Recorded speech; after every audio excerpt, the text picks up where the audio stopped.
There is one thing that OCD can absolutely not survive without. What do you think it is? Your participation. That's right. Your OCD needs you more than you need it. But here's the million-dollar question. How do you stop participating when every fiber of your being is screaming to act? In the next few minutes, I'm going to walk you through a powerful analogy and techniques that have helped countless people build confidence in their OCD treatment. It's not easy, but I'm going to make it simple enough that you just might change the way you think about things. So if you picture this, you are stuck in quicksand. The more you struggle, the deeper you sink. Your heart's racing, the panic sets in, you're moving even more, you sink. OCD works the same way. The harder you fight it to figure it out, to do those compulsions, the stronger it gets. Just like the person in quicksand, their brain is saying, move, move, figure it out, move, get out, get out, get out. But it's actually the wrong way to do things. Take it slow. Wait, there is another solution. Now you might be thinking, wait a minute, aren't my compulsions supposed to make me feel better? Well, I mean, they do actually, but in the long term, they make things worse. When you give in and perform that ritual or reassurance seeking, or you check that lock one more time, or you wash your hands, you do feel that wave of relief, but it's temporary and it comes at a steep price, because what happens is your brain starts to believe that the only way to feel safe is to keep doing these rituals. And before you know it, you're caught in this vicious cycle and it's hard to break. Your brain's like, oh, well, that felt good. Remember to do that again next time you're triggered or scared. It's learning the wrong way to do things. So if fighting doesn't work, what does? The key to breaking free from OCD isn't about fighting harder. It's about not fighting at all. I'll let you know what I mean. When I say do not participate in the OCD cycle, this is exactly what I mean. Not participating means we are using treatment, exposure, and response prevention. The treatment for OCD. It's like a powerful training program for your mind, but it's designed to help you build mental strength step by step. And here's how it works. You might create a list of all the things that trigger your OCD. You start with little things that are uncomfortable to more things that are challenging. Maybe just write the whole list down. You could rank them from easiest to hardest. Man, this trigger here, this thing, if every time I see this picture, it really is hard for me. But if I touch this little doorknob here, not so bad, but it's still as annoying. So what we're gonna do is face those triggers without giving into the compulsion. I mean, that's the key. It's similar to building muscle. You start with lighter weights and you work your way up. A lot of people think, well, if I face my trigger, won't it just make everything worse? Well, yeah, actually,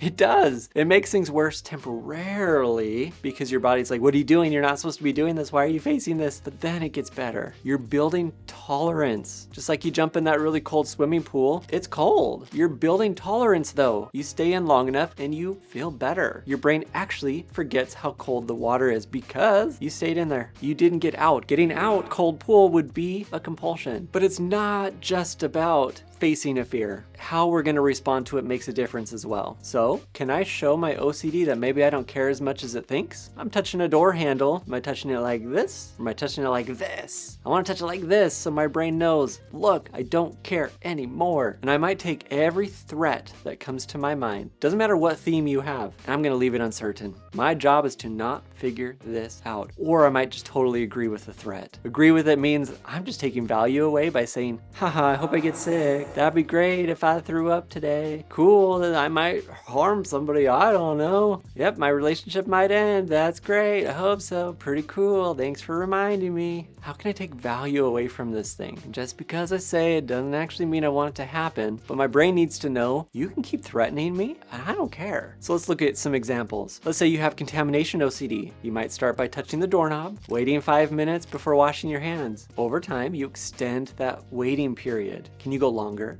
and longer and longer? And you're saying, oh, I love this feeling. This is great. This is amazing. Hope I get sick. Cool. Pretty neat. How about for false memory OCD? I could write down my biggest worry and I read it over and over and over. And I'm not going to seek reassurance for it. I'm going to say, you know what? That might have happened. Cool. Yep, sure. That might have happened in the past. I might have done that thing. Awesome. Great. Maybe I'll do it again. Pretty sweet. Love this feeling. Sure. My job is to not figure out if I did that thing. That's why it's called a false memory. We're not 100% sure if you did or you didn't. We're not gonna figure it out anymore. Your job is just to go live life. The key is consistency. Each time you face a fear, without doing the compulsion, your brain is learning. It's like rewiring your mind's automatic responses. It wants you to fight, but you're not gonna give it any participation. With regular ERP practice, many people see improvement. They just do. In fact, the many people that I've worked with, they go about their day without the constant fear. And they come back to my office and I ask them, how are things going with this? And they're like, oh, I forgot that I was doing that compulsion. Wow, I forgot that this thing worried me. I hadn't even done this in a long time. Guess what? They're living life. They forgot they even had to do the compulsion. That's the cool part about treatment. The great thing about exposure and response prevention is that you can start applying these principles like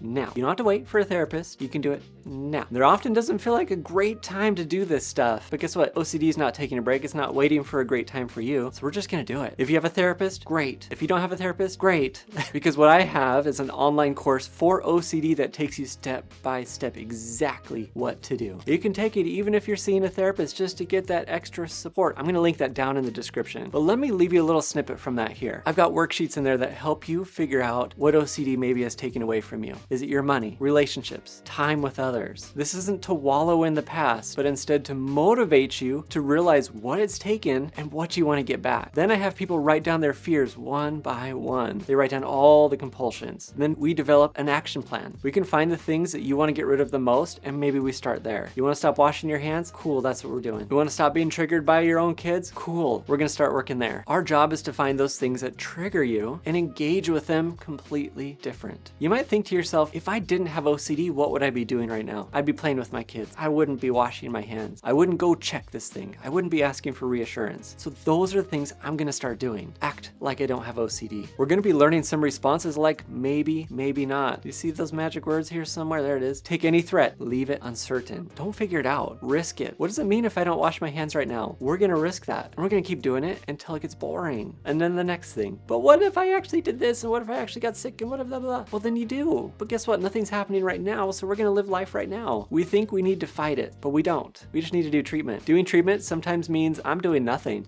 Really, think about that. When it wants me to react and be like, cool, I'm doing nothing. You want me to go wash? Cool, doing nothing. You want me to ask for reassurance? I'm just gonna keep watching my TV show. I'm gonna do what I wanna do. Here's the deal. Anxiety without an immediate threat is a false signal. An immediate threat, there has to be something. It's not a guess, it's something I can see. So today we learned about OCD. It weakens when we don't engage with it. And you can gain more control. I think about my dog. My dog runs up to me and wants to jump, wants to jump, wants to jump. If I give it attention, guess what it's gonna do? It's gonna learn that it can jump and I'm gonna give it attention. But this is what I do. The dog jumps, and I just act like it's not there. I just keep moving on. I'm keeping my head up, not even looking at it, not engaging it whatsoever. And it learns, oh, this isn't how I get attention anymore. This is what we're doing with treatment. That's the whole thing. OCD cannot live without your participation. Start small, be consistent. And you've got this, man. There's another video on the screen here that I would love for you to watch because it's going to enhance your OCD skills even more. If you're ready to get started with treatment as well, go check out the online course. Thank you so much for watching, and I'll